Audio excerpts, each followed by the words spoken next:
Amerika punya kebijakan, kita hormati. Tiongkok punya kebijakan, kita hormati. Ya, tapi dengan penghormatan ini kita jadikan sebuah kreasi energi positif untuk membangkitkan ekonomi kerakyatan dari dalam. Bismillahirrahmanirrahim. Assalamualaikum warahmatullahi wabarakatuh.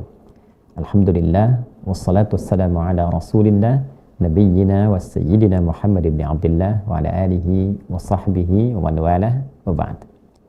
Saudara-saudariku, sebangsa setanah air dimanapun kita berada, semoga video ini menemui kita semua dalam keadaan yang sehat, dimuliakan oleh Allah Subhanahu wa Ta'ala. Alhamdulillah, saat ini kita berada di suasana yang masih fitri, memasuki 9 Syawal 1446 Hijrah, bertepatan dengan 8 April 2025 Masehi. Untuk itu, izinkan kami mengawali sapaan ini dengan mengucapkan taqabbalallahu minna wa minkum shalihal a'mal. Semoga Allah Subhanahu wa Ta'ala berkenan menerima seluruh amal ibadah terbaik kita yang ditampilkan selama Ramadan, yang dengan itu mudah-mudahan memberikan perubahan positif pada sifat, sikap, dan perilaku kehidupan kita menjadi lebih baik pasca Ramadan, berkontribusi dalam konteks kehidupan kita, baik sebagai pribadi, anggota keluarga, dan juga sebagai warga, negara, dan bangsa yang kita cintai ini, pun demikian sebagai warga dunia yang kita tempati sebelum kita berpulang kepada Allah Subhanahu wa Ta'ala. Teman-teman, seperti diketahui bahwa dalam suasana yang masih terasa fitri ini, sebagian berkesibukan kembali dari mudik, kemudian kepadatan di arus balik, dan ternyata kepadatan dan keramaian dalam konteks nasional juga diiringi dengan kepadatan dan keramaian dalam konteks internasional. Banyak dinamika yang sedang marak diperbincangkan, terutama terkait dengan kebijakan tarif resiprokal yang diterapkan oleh pemerintah Amerika di era Presiden Trump saat ini. Tentunya kita tidak akan banyak mengomentari hal-hal yang terkait dengan kebijakan ekonomi, masalah di bidang ekonomi, karena itu bukan wilayah kepakaran kita. Ada banyak para pakar di bidangnya yang tentunya pemerintah bahkan mungkin sudah memiliki formula tertentu, sudah memiliki rancangan tertentu yang kita doakan. Mudah-mudahan Allah Subhanahu wa Ta'ala memberikan kelancaran, kebaikan, dan keberkahan dari sekian banyak hal yang disiapkan, dan kita juga berhusnudzon tentu itu akan membawa kebaikan dan pikiran-pikiran baik untuk kita semua. Terlepas dari itu, tentu saja di balik semua dinamika yang kadang-kadang melahirkan banyak drama dan pandangan-pandangan beragam. Ada yang melihat ini sebagai musibah, sudah berpikir tentang, wah ini dampaknya boleh jadi akan terjadi sesuatu yang tidak diharapkan, beberapa mungkin akan mendapatkan satu hal yang tidak digambarkan, dari mulai PHK, pabrik-pabrik terdampak, kemudian penilaian dari nilai ekspor yang mungkin akan menurun, dan sebagainya. Nah, saya ingin mengajak kita semua berpikir yang berbeda. Karena di setiap peristiwa yang kita alami, selalu ada hikmah yang menstimulus potensi-potensi positif yang mungkin bisa kita tampilkan. Blessing in disguise. Belajar dari sesuatu yang mungkin kita kira ada sesuatu yang kurang tepat, kurang baik, kurang sesuai, ternyata di balik itu mungkin ada celah-celah potensi-potensi positif yang justru bisa meningkatkan kemaslahatan dan kesejahteraan kita jauh lebih baik dari sebelumnya. Kalau bahasa Al-Quran di Al-Baqarah ayat 216, kutiba alaikumul qitalu wa huwa kurhul lakum wa asa an takrahu syai'a wa huwa khairul lakum wa asa an tuhibbu syai'a wa huwa syarrul lakum wallahu ya'lamu wa antum la ta'lamun. Atau kama qala Allah Subhanahu wa Ta'ala. Diwajibkan atasmu mengendalikan dirimu, memerangi dulu perasaan-perasaan negatifmu pada setiap peristiwa yang kita saksikan, yang boleh jadi kita tidak suka melihat itu. Dalam konteks ini, ayat turun tentang kewajiban mengikuti bela negara, kewajiban ikut dalam aksi militer untuk membela negeri, yang kadang-kadang tidak semuanya merasakan nyaman dengan itu. Ya, tapi ada banyak hikmah kebaikan yang kadang-kadang hadir di baliknya. Nah, hukum mengatakan al-ibratu bi umumil lafzi la bi khususis sababi. Hikmah itu, hukum itu diambil berdasarkan keumumannya, bukan sifat khusus sebabnya. Jadi, konteks umum dari ayat ini ingin memberikan kesan bahwa kadang-kadang ada peristiwa-peristiwa yang secara zahirnya, kasat matanya kita lihat kita nggak suka. Ini nggak ideal. Nah, menghadapi situasi yang tidak ideal, merasa kita nggak nyaman, jangan langsung bergejolak dulu. Walaupun timbul itu biasa, tapi kendalikan dulu. Tetap jernih berpikir. Nah, inilah dahsyatnya Quran.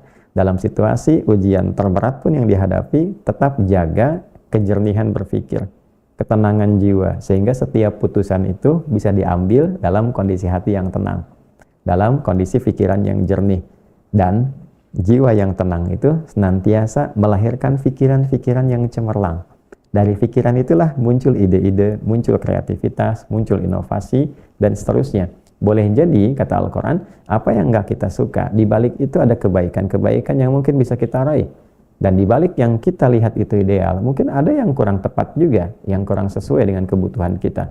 Wallahu ya'lamu wa antum la ta'lamun. Karena Allah tahu tentang masa depan, tahu tentang kebutuhan yang terkait dengan aspek yang kita perlukan. Sedangkan kita berpikirnya hanya mencukupi keinginan saja. Nah, di titik ini, apa yang ingin kita utarakan adalah, boleh jadi kebijakan-kebijakan yang dibuat di negeri Paman Sam dari jauh itu, bagi kepentingan di sana mungkin terlihatnya sudut pandang A. Bila kita melihat dengan sudut pandang yang lain, sama-sama berpikir positif, karena tak mungkin kita bisa mengendalikan sistem di tempat lain. Kita tidak bisa mengatur hukum di tempat lain, tapi kita bisa membawa energi itu untuk mengaktifkan potensi yang lainnya. Mengapa kita tidak berupaya untuk mengajak seluruh lapis negeri kembali mencintai produk-produk dalam negeri, mengaktifkan potensi perputaran ekonomi itu untuk karya-karya anak bangsa, dari mulai UKM-UKM-nya, produk-produk yang dibuat oleh orang-orang kita, orang-orang Indonesia, semuanya kita kumpulkan, yang asli dari kita, putarkan itu di dalam, cintai produk-produk dalam negeri. Orang yang tumbuh berkembang di era 90-an tentu seringkali dengar iklan pada masa itu, cintailah produk-produk dalam negeri. Ya, saya selalu punya harapan dan mengajak pikiran positif bahwa di setiap pemimpin itu ada era kebaikan-kebaikannya. Bung Karno punya nilai kebaikan-kebaikannya. Di era Pak Harto ada nilai kebaikan-kebaikannya. Demikian sampai dengan saat ini. Dulu di era Pak Harto ada iklan yang seringkali menampilkan, bahkan presidennya terlibat untuk berbicara tentang ketahanan pangan di dalam negeri, berbicara tentang mencintai produk-produk dalam negeri, berbicara tentang serbuan pasar yang tidak terkendali di masa depan dan sebagainya. Saya kira kebijakan-kebijakan di luar, kita tidak melihatnya hanya sekedar keputusan, kebijakan, penguatan kembali di dalam. Kalau Amerika punya cerita, kenapa kita tidak membawa narasi sendiri untuk kebanggaan bangsa kita? Kenapa kita tidak mulai untuk menulis cerita kita sendiri? Di sana menerapkan tarif resiprokal untuk kita 32%, di sini kita buat cerita. Dengan tarif itulah kita berterima kasih karena kita ingin aktifkan kembali aktivitas mencintai produk dalam negeri, menghidupkan ekonomi di dalam, sehingga perputarannya akan berlangsung banyak di dalam. Yang kedua, saya kira ini juga trigger untuk membangun persatuan di antara kita seluruhnya, tanpa kecuali. Baik yang di pemerintahan, pengelola negeri, pemimpinnya, dengan rakyatnya. Ini waktunya kita bersatu, berpikir untuk keutuhan negeri seutuhnya, untuk negara yang kita cintai ini. Saya kira ini jeda, ini transisi yang sangat baik, supaya semua pertengkaran-pertengkaran pikiran dalam dunia politik kita bisa simpan itu dan kita arahkan energinya kepada energi yang sama untuk mencintai negeri kita, menjaga negeri kita, membangkitkan kembali kekuatan ekonomi dalam negeri kita. Kalau boleh diistilahkan, saatnya membangkitkan ekonomi kerakyatan kita, dari rakyat untuk rakyat, dan bersatu antara pemerintah dengan rakyatnya, memikirkan betul. Oleh karena itu, saya harap mesti ada harmoni yang baik di lingkungan politik, baik itu dari legislatif dengan konstruksi dan formulasi kepartaiannya. Ya, sudah saatnya menepikan kepentingan-kepentingan parsial, menghilangkan praktek politik industri. Ya, saya kira ini sangat dipahami, walaupun bahasa saya sangat tajam di sini. Kalau dijadikan politik itu sebagai industri, harus ada modal, harus dikembalikan dan sebagainya, maka tidak akan pernah kita berpikir untuk kemajuan dan kekuatan serta keutuhan bangsa. Saya kira semua para pejabat yang sudah berada di level-level yang tinggi, yang cukup baik, saya kira hartanya sudah lebih daripada cukup, kedudukan sudah tinggi, kehormatan sudah diraih, dipanggil yang terhormat, yang kami hormati dan sebagainya, itu lebih daripada cukup. Tinggal yang belum, amal solehnya, kebaikan-kebaikannya, ekspresi kecintaan pada negerinya, itu yang akan jadi legasi, yang ditinggalkan untuk pulang saat kita kembali kepada Allah Subhanahu wa Ta'ala. Pun demikian, para pengamat dan sebagainya, alangkah kita merasa indah dan nyaman kalau semua pendapat-pendapat ilmiahnya, ketajaman-ketajaman nalarnya, kritiknya. Sekarang kita arahkan dengan satu energi yang sama untuk membangun bangsa, memberikan masukan yang positif, membiasakan diskusi dengan argumentasi yang baik, ya tidak harus diisi dengan permusuhan, perpecahan, apalagi kebencian. Saya sangat punya keyakinan yang kuat bahwa semuanya ingin Indonesia ini maju, ingin kuat dan sebagainya. Dan semangat itulah saya kira mungkin yang bisa menyatukan kita semua. Saatnya sekarang kita bikin peta, kalau perlu bikin gerakan globalisasi, ya globalisasi. Jadi ada globalisasi, ada globalisasi. Yang lokal-lokalnya ini kita go-kan, ya. Kita go-kan yang lokal-lokalnya ini, produk daerah ini, produk daerah B, daerah C. Yuk kita gemakan semuanya. Influencer-influencer ikut aktif. Kalau mebel kesulitan diekspor keluar dengan batas tarif tertentu, ayo putarkan di dalam. Di pemerintahan-pemerintahan, yuk pakai mebel lokal, ya, pakai kursi dari lokal, ya, pakai produk-produk lokal. Nah, kemudian putarkan, ayo viralkan itu semua. Kalau ini ada gerakan di dalam untuk itu, kita tidak harus membalas kebijakan orang, kita menghormati. Amerika punya kebijakan, kita hormati. Tiongkok punya kebijakan, kita hormati, ya. Tapi dengan penghormatan ini kita jadikan sebuah kreasi energi positif untuk membangkitkan ekonomi kerakyatan dari dalam. Nah, kemudian yang kedua teman-teman, tadi saya tekankan adalah persatuan. Persatuan yang sangat penting. Ya, kita harus punya kesadaran yang kuat bahwa negara-negara lain sudah berpikir jauh, ekspansinya sudah keluar. Ya, mereka sudah kebijakan bukan di dalam lagi, tapi sudah membuat narasi untuk mengangkat isu-isu di dalamnya sehingga punya kekuatan, mengembalikan kembali kepercayaan diri. Amerika punya slogan, bikin ceritanya sendiri, ya, bahkan membuat kebijakan dengan Liberation Day, ya, hari untuk mereka kembali bisa merasakan kebebasan, kemerdekaan. Itu kan cerita ke dalam, ya. Kita ini makhluk homo narans, ya, makhluk yang selalu lekat dengan cerita. Korea punya Korean Waves, ya, gelombang Korea. Kemudian Tiongkok punya Chinese Dreams, ya, mimpi-mimpi Cina dan seterusnya. Jadi semuanya punya narasinya sendiri. Nah, saatnya kita bangun narasi, kita tulis cerita lagi, ya, kita deskripsikan bagaimana kebesaran Indonesia yang harus kita bangun menuju generasi emas ke depan 20 tahun yang kita harapkan itu.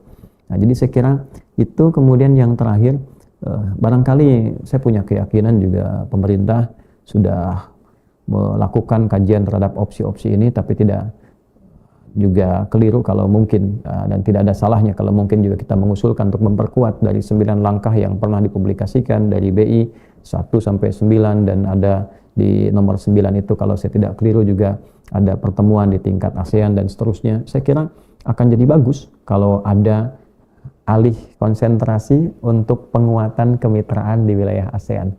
Jadi bukan sekedar nama, tapi betul-betul optimalisasi dalam bidang kerjasama itu, khususnya di bidang ekonomi. Ya, kalau sulit ke negara di luar, mau ke Eropa, ke Amerika, kenapa kita tidak bekerja sama di lingkup masyarakat serumpun di ASEAN? Produk-produk kita, ya, bisa kita kerjasamakan, baik itu yang di Malaysia, di Brunei, di Filipina, ya, kemudian di Thailand, di Vietnam dan sebagainya. Kan kita bisa tukar produk di lingkungan itu. Kalau nggak bisa keluar sana, kenapa nggak kita maksimalkan di dalam? Tapi itu tentunya usulan dari kita, wilayah yang punya otoritas kan di pemerintahan dan sebagainya. Ini hanya kontribusi yang kita pikir sebagai wujud kecintaan kita pada bangsa ini. Ya, bila itu ada baiknya, alhamdulillah, bila diterima. Bila ada yang tidak sesuai, ya diabaikan saja. Mungkin sudah ada formulasi yang lain dan sebagainya. Tapi lebih dari itu, sesungguhnya saya ingin mengajak, mari kita jaga negeri ini, cintai negara kita ini. Allah telah mengamanatkan untuk kita satu negara yang indah, dengan keindahan alamnya, dengan kelembutan orang-orangnya. Kita tidak ingin kehilangan karakter ini. Mari saling bersatu, saling mencintai, menjaga negeri ini dengan posisi apapun yang Allah titipkan kepada kita. Itu hanya amanah saja. Pada akhirnya kita akan tinggalkan. Bila bukan kita meninggalkan negeri ini lebih dulu, boleh jadi dunia ini meninggalkan kita pun untuk selamanya. Mudah-mudahan kita selalu lekat dengan kecintaan untuk memelihara negeri kita tercinta ini atas dasar ibadah kita kepada Allah Subhanahu wa Ta'ala. Karena saat proklamasi diperdengarkan, undang-undang pembukaan yang ditampilkan selalu lekat dengan atas berkat rahmat Allah yang Maha Kuasa, dan dengan didorongkan oleh keinginan luhur. Kita memiliki keinginan luhur, tapi keinginan itu kita selalu hadirkan dalam naungan berkat dan rahmat Allah. Cintai negeri kita, jaga selalu, dan niatkan untuk ibadah. Adi Hidayat, maafkan saya. Assalamualaikum warahmatullahi wabarakatuh.